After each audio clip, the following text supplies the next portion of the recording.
रानो, चिंकी, बुलबुल और मुनमुन कबूतर आपस में बात कर रहे थे। तभी चिंकी ने रानो से पूछा, क्या हुआ रानो, तुम उदास क्यों लग रही हो? क्या बताऊं बहनों, कल दोपहर मेरे एक बच्चे को शिकारी चील उठाकर ले गया। ऐसे कैसे उठाकर ले गया? क्या उसे इस जंगल के कायदे कानून नहीं पता? इस जंगल का कोई भी शिकारी पंछी इस जंगल के दूसरे पंछियों का शिकार नहीं कर सकता है। अगर वो ऐसा करता है तो उसे इस जंगल से बाहर कर दिया जाएगा।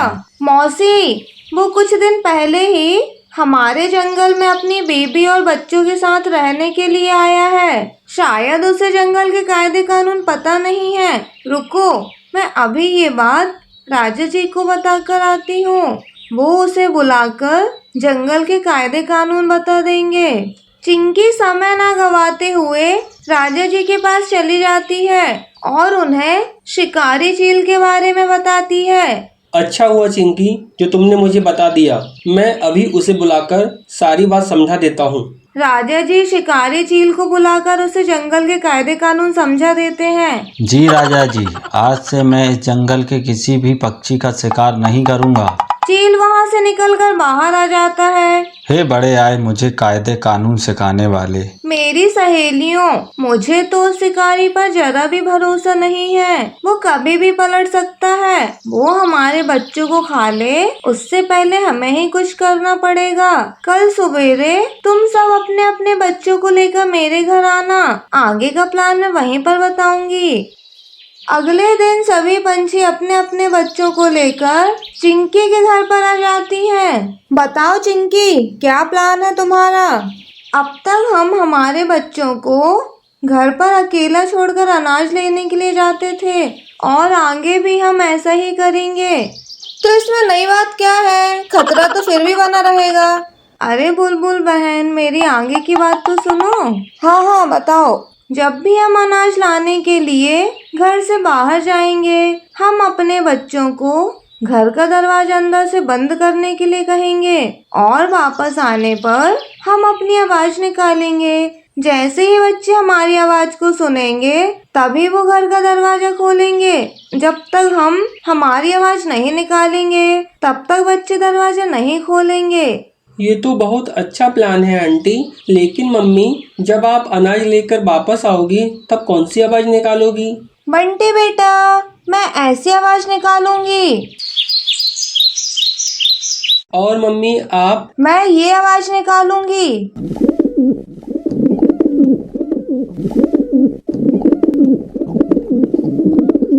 मम्मी आप कौन सी आवाज निकालोगी? बेटा, मैं ऐसी आवाज निकालूंगी। मम्मी आप कौन सी आवाज निकालोगी? और मैं ये आवाज निकालूंगी। तो चलो सहेलियों, अब हम अनाज लेने के लिए चलते हैं, नहीं तो हमें वापस आने में देर हो जाएगी। हाँ, चलो चलो। सब अपने अपने बच्चों को अपने अपने घरों में छोड़कर अनाज लेने के लिए निकल पड़ते हैं। अच्छा, तो ये प्लान है तुम्हारा। अब देखो मैं क्या करता हूँ। चील वहाँ से निकलकर सीधा लल्लू कौवा के पास आ जाता है। लल्लू रोज की तरह घोड़े बेचकर अपने घोंसले में सो रहा था। तभी चील उसे जगाने के लिए आवाज लगाता है। लल्लू, अरे ओ लल्लू, उठ जा। अरे कौन है? किसकी हिम्मत हुई मुझे उठाने की? मेरी। अरे चील भाई, आप यहाँ कैसे? सुना है तुम इस जंगल के किसी भी पक्षी की आवाज निकाल सकते हो। हाँ, मैं निकाल सकता हूँ। कहो तो अभी निकाल कर दिखाता हूँ। नहीं, यहाँ नहीं, चलो मेरे साथ। चील लल्लू कौवे को लेकर पहले चिंकी के घर के पास आ जाता है। चलो अब चिंकी की आवाज निकाल कर दिखाओ। लल्लू अपनी आंखें बंद कर लेता है और चिंकी की आवाज निकालता है।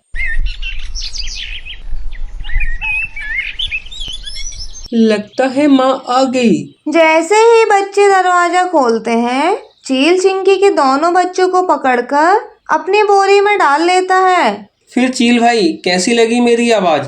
अरे वाह, क्या आवाज निकाली है। चलो अब हमें एक और जगह जाना है। चील लल्लू कौवे को लेकर बुलबुल के घर के पास आ जाता है। अरे लल्लू, अब बुलबुल चिड़िया की आवाज निकाल कर दिखा। हाँ हाँ जरूर। लल्लू कौवा अपनी आंखें फिर से बंद कर लेता है और बुलबुल चिड़िया की आवाज निकालता है। लगता है माँ आ गई। जैसे ही बुलबुल का बेटा दरवाजा खोलता है, चील उसे बोरी में डाल लेता है। बहुत बढ़िया, बहुत बढ़िया। बताइए अब किसकी आवाज निकालनी है? आओ मेरे साथ। चील लल्लू कौवे को लेकर मुनमुन कबूतर के घर के पास आ जाता है। मुझे नहीं लगता कि तुम कबूतर की आवाज निकाल सकते हो। क्यों नहीं निकाल सकता?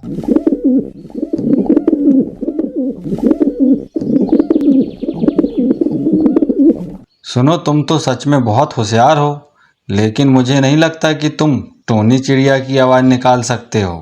क्या कहा आपने? टूनी चिड़िया? उसकी आवाज तो मेरी फेवरेट है। रुको, मैं अभी उसकी आवाज निकाल के दिखाता हूँ। अरे अरे, यहाँ नहीं, आओ मेरे पीछे पीछे। चील लल्लू कौवे को लेकर टूनी के घर के पास आ जाता है। हाँ, अब निकालो उसकी आवाज।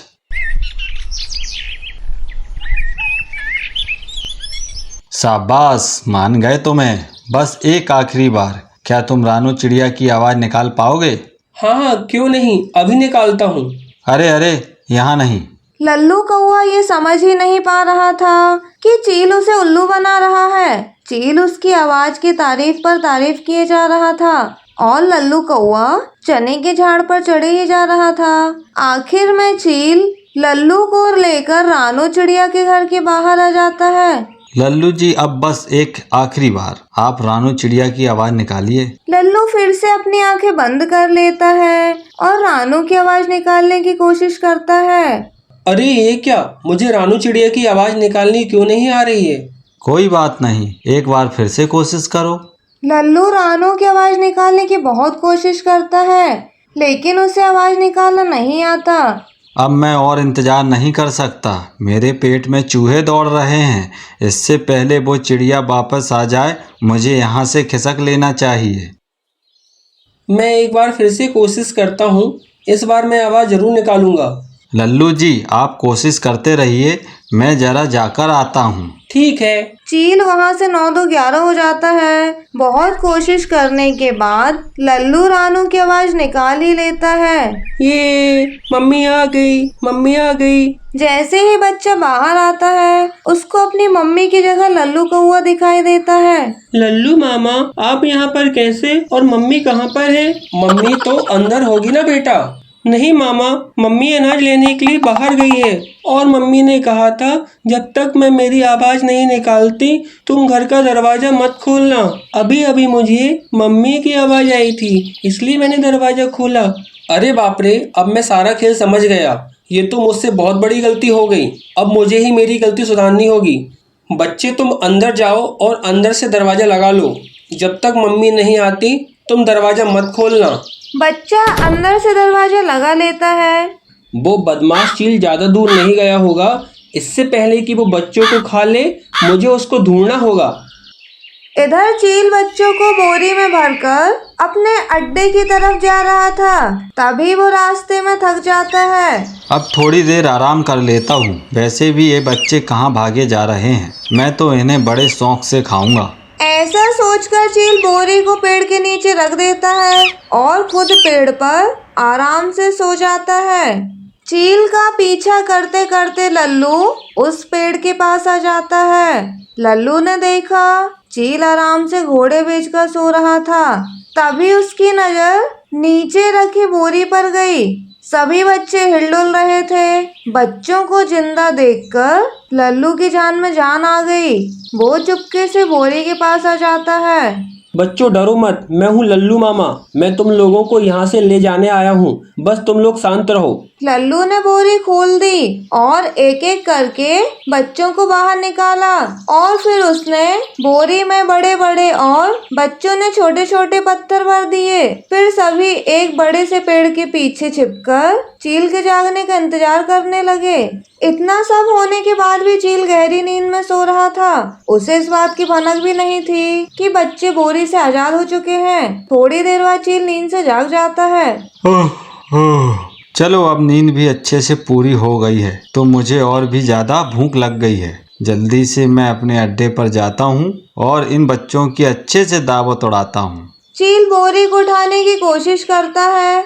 उसे बोरी थोड़ी भारी लग रही थी। अरे ये बोरी इतनी भारी कैसे हो गई? लगता है ये मेरा वहम है। चील बोरी को उठाकर वहाँ से निकल जाता है। थोड़ी दूर आने पर वह नदी के पास आ जाता है। चील का घोंसला नदी के उस पार था। वो नदी पार करने लगता है। चील बोरी के वजन को सह नहीं पाता और बोरी के साथ ही पानी में गिर जाता है। बोरी की डोरी उसके पैर में फंस जाती है, इसलिए वो बोरी के साथ साथ नदी में डूब जाता है। अरे अरे, मुझे कोई बचाओ। इधर बच्चे और लल्लू अपनी हंसी रोक नहीं पा रहे थे।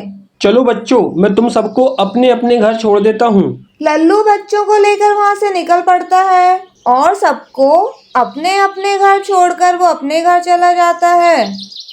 रानो, चिंकी, बुलबुल, मुनमुन और टूनी जब अपने अपने घर वापस आती हैं, वो बच्चों को सुरक्षित देखकर खुश हो जाती हैं। बच्चों, तुमने कुछ शरारत तो नहीं की है ना? बच्चे अपनी माँ को सारी बात बता देते हैं।